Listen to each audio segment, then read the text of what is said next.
Hey there again. So I thought I'd come to you today from inside the house. I know that the sun is shining brightly and it's beautiful outside today, but I'm an amateur yet and I'm still trying to figure out how to do all the lighting stuff with camera and how that affects everything. So this way you can better see me. Um,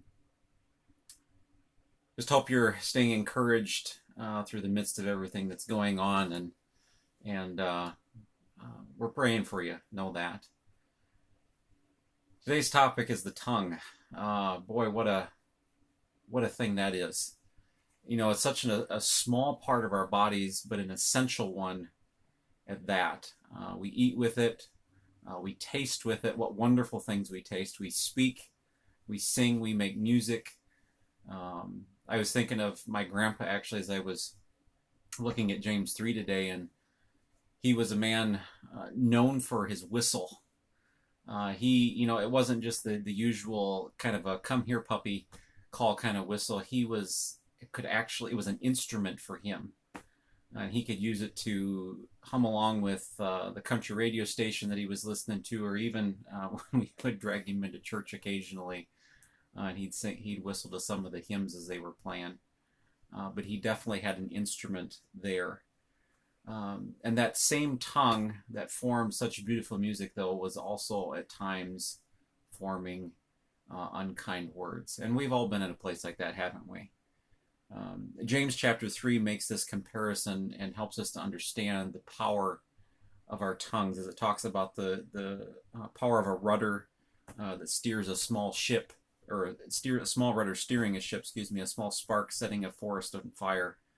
And the fact that most of the species of the earth today have been tamed, but the tongue is one of those things that man seems to not be able to tame in our lives.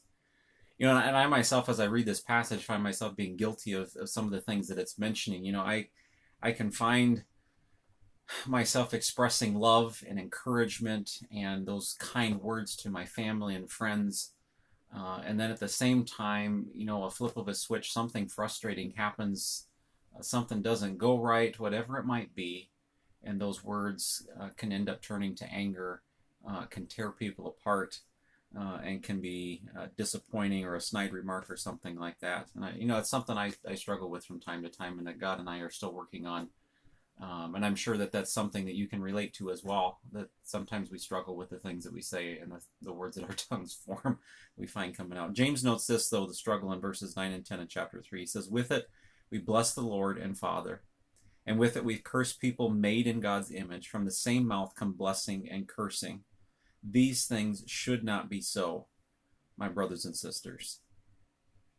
You know, and we can relate that's something that's hard to do once in a while, isn't it?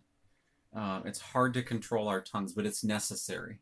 It's easy to gossip. It's easy to put others down, to brag, to manipulate, to lie, to flatter somebody, to complain, especially complaining, given everything that's going on today, right? And those things come out naturally due to our sin nature, doesn't it? And that's something that even those who've been saved, who are believers, still yet to this day struggle with. In fact, I appreciate Paul's comments in Romans chapter 7 when he's talking about the fact that the things I want to do, I don't do, and the things I don't want to do, I do. And I'm sure that, you know, that wasn't just physical actions, that was things related to his tongue as well, the speech that he was saying at times. And so he relates with us. What we say, though, is important. In fact, one person said this. It says, what you say and what you don't say are both important. Proper speech is not only saying the right words at the right time, but it's also controlling your desire to say what you shouldn't. And in times like these that we're dealing with presently, it's all the more important, I think, to remember this. The fear and anxiety of the situations that we're in presently kind of heighten our emotions. And with that, our words as well that come out. And we don't always process what we say. I have some family and friends that, connections with, that have talked about the increase in domestic and child abuse cases now that everybody's kind of on this stay-at-home order within the United States and within our own state as well. And that's sad to hear. And I would assume, that based on, people in broken relationships stuck together 24/7, that those things are going to come. That happens. That's the sinful world that we live in. And I would assume that many times that those things are the hurtful words that are spoken that kind of tear us down within and mentally. And we should always then watch our tongues and recognize the danger of words spoken too quickly. Sure, it may feel good at the time. It may give us that emotional release. It may feel better for the moment, but who might we tear down and who are we destroying in the process of saying those things, rather than expressing words of love and kindness? Jesus says in the book of Matthew that the words of our mouth flow from our hearts. So we need to understand as well that what we feed ourselves mentally and spiritually affects our speech.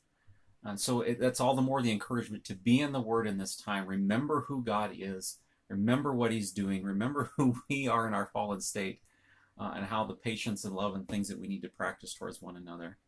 It's good to be in the Word and allow it and the Spirit of God to be changing our hearts and our minds, especially in this time as we are kind of cooped up perhaps with some of our family. We're not normally around all the time, and some of those tensions seem to fly a little bit more. In our day with so much to discourage us, let's focus on how we can build one another up through the words that we speak with our tongue, as well as the texts and emails and things that we're writing right now.